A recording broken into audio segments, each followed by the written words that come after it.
Every crisis is an opportunity. Before starting my own real estate brokerage, I went through 3 very different careers, and each one of them started from a crisis. Almost 30 years ago, I was in my last high school year in Hong Kong. Many of my classmates started leaving for other countries like UK, Australia, and Canada. My close group of friends happened to be going to Toronto. As a high school boy, I really wanted to follow my friends. So I told my parents that I wanted to attend university in Toronto. In 1991, I arrived in Toronto alone as an international student.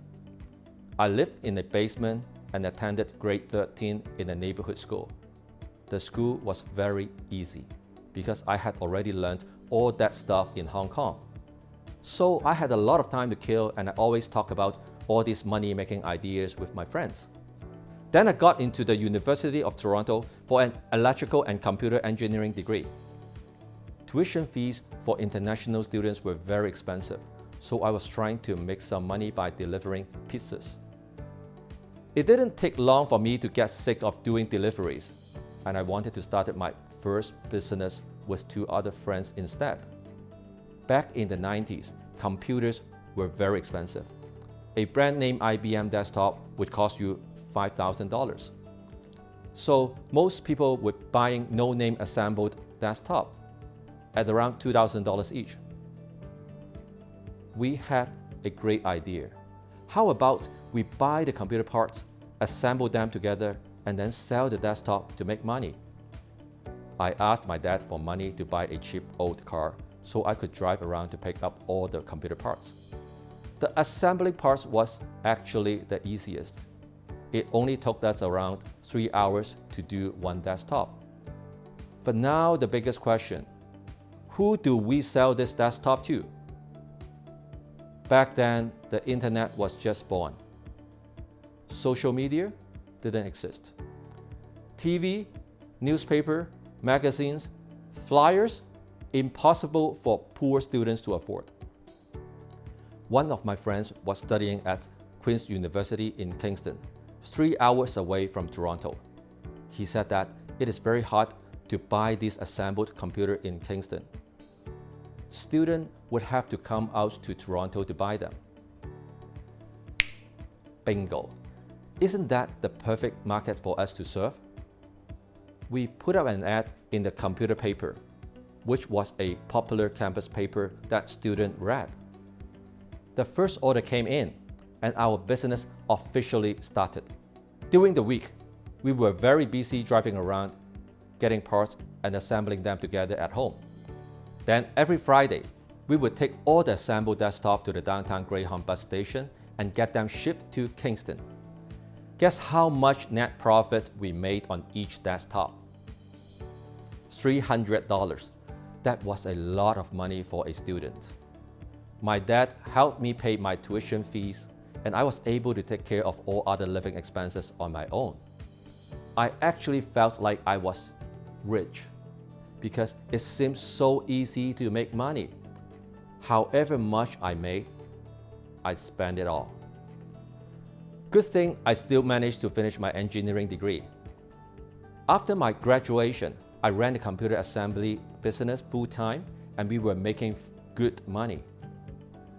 2 years later, IBM came out with desktop solution that cost just about the same as our assembly desktop. Other brand names soon followed. Sadly, our value in the marketplace would soon diminish to 0. Instead of waiting for our business to die, we decided to shut it down and look for a job instead. With my engineering degree, I got a job as a computer chip designer in the biggest technology company in Markham. And my 2 business partners went back to Hong Kong for other job opportunities. So that's the end of my first entrepreneurship. It taught me valuable business lessons that I would have never learned in engineering school. From business owner to employee. I was actually getting comfortable earning that 6-figure income and climbing that corporate ladder to the management level. Everything was great for around a decade. Then, one day, the company suddenly announced that all operations in Canada would be shut down and moved back to the US. I literally lost my job overnight. I felt bad, of course. A decade of hard work got wiped out in the blink of an eye. I could easily get a job in a technology company next door, but maybe it is a chance for me to do something else. You see, I always say a crisis is an opportunity, and I truly believe in that myself. So I could move to California and work at Google or Apple. I could move back to Hong Kong. But I came to the conclusion that I liked the Canadian lifestyle the best. So I decided to try a brand new career. I was very interested in real estate because my own investments had turned out pretty well. And my experiences working with real estate agents told me that it is an area where I could add significant value and be successful. So that's how I started my real estate career a decade ago. In 2015, I went on the journey of entrepreneurship again. I started my own CondoWong real estate brokerage because I wanted to do things differently. I wanted to influence the marketplace with educational marketing and deliver an ultimate investment experience from beginning to end. It starts from the very moment you want to make an investment till many years down the road when you cash it out. So the biggest message I want to bring to you today is nothing is forever.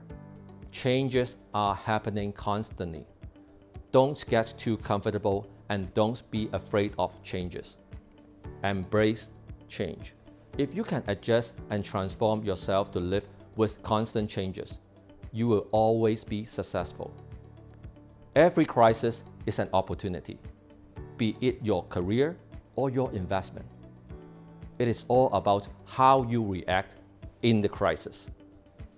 I do have 3 investment secrets that have survived constant changes, and I have grown my net worth tenfold in a decade's time by sticking to the principles of these 3 secrets.